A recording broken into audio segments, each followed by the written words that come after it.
فعل فعل وہ کلمہ جس کے معنی میں کسی کام کا کرنا یا ہونا پایا جائے اور جس میں تینوں زمانوں ماضی، حال، مستقبل میں سے کوئی ایک زمانہ موجود ہو۔ فعل کی اقسام۔ فعل کی زمانے کے لحاظ سے 3 اقسام ہیں۔ نمبر 1 فعل ماضی، نمبر 2 فعل حال، نمبر 3 فعل مستقبل۔ فعل ماضی فعل ماضی اس فعل کو کہتے ہیں جس میں کسی کام کا کرنا، ہونا یا سہنا گزرے ہوئے زمانے میں پایا جائے۔ مثالیں: عرفان نے چائے پی، عمران نے کام کیا، عدنان دوڑا، انیلا نے خط لکھا، اختر سکول گیا۔ ان جملوں میں چائے پی، کام کیا، دوڑا، لکھا، گیا فعل ماضی ہیں۔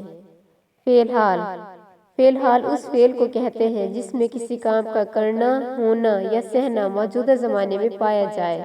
مثالیں: اسلم کھانا کھا رہا ہے، سلیم کھیل رہا ہے، اسلم کھانا کھا رہا ہے، طاہر پودا لگا رہا ہے، سلمیٰ فرش دھو رہی ہے۔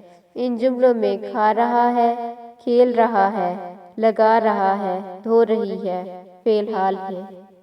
فعل مستقبل ایسا فعل جس میں کسی کام کا کرنا، ہونا یا سہنا آنے والے زمانے میں پایا جائے اسے فعل مستقبل کہتے ہیں۔